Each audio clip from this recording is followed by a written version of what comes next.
Yo guys, what is up? Yes, I'm back with another video. In this video I will tell you the 5 top things I hate about the dominar.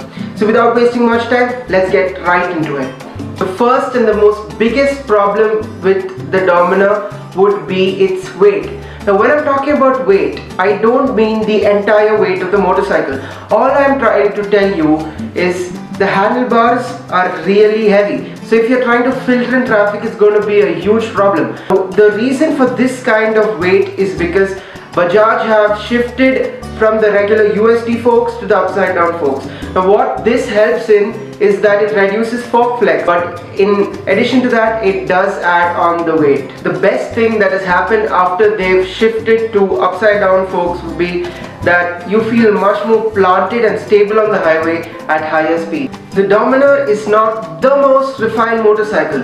It's at least not as refined as the KTM's. So one problem you would face would be the vibrations on the tank and on the foot pegs after about 5000 RPM.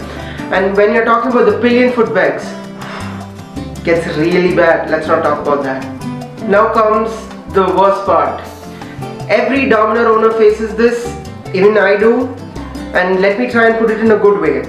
The rear brakes are too progressive. They're so progressive that they don't even stop the bike. Now this is resolvable though.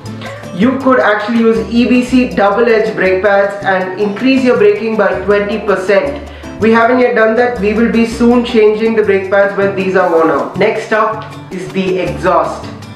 No, not the exhaust note. I think it's one of the most unique sounding bikes in the segment. Since the exhaust is upswept and it's really large, it's very hard to put saddlebags on the bike. What happens is the exhaust gases are directed to the lower part of the saddlebag. What this does is it easily wears out the lower part of the saddlebag and it can even melt these plastic parts, just like this. Another problem I find with this exhaust is that this exhaust tends to collect water. What am I saying? That's not a big problem. And at last we have the suspension. The problem with the suspension is it is so soft that when you ride with the pillion, you can easily scrape over large humps.